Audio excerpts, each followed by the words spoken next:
To Baran Abbasi, who's here from BBC Persian with me, and welcome here to the programme. In terms of the various communications you're having with people in Iran, what do they make of these talks?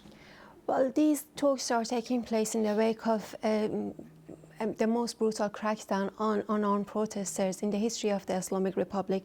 Thousands of people were killed, and some human rights organizations are accusing the Iranian regime of crimes against humanity because thousands were killed in a matter of mostly 2 days.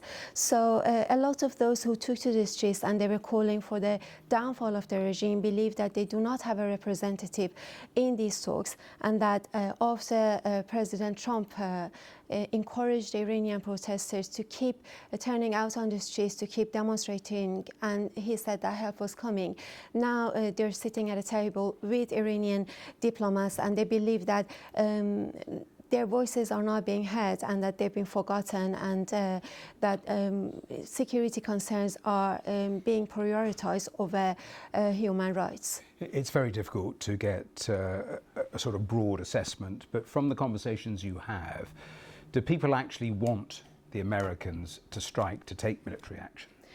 Of course, it's a scary concept for a lot of people, especially because they went through the 12-day war back in June, and many innocent people were also killed in those airstrikes by Israel and the United States.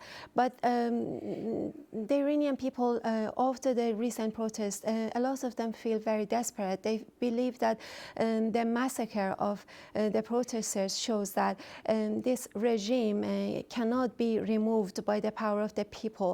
The regime is ready to use lethal force against unarmed protesters, and some of them believe that there is no option for them other than a military intervention. But there are also people who believe that an airstrikes by the United States would not necessarily lead to the downfall of the Islamic Republic, and the condition might get worse for them.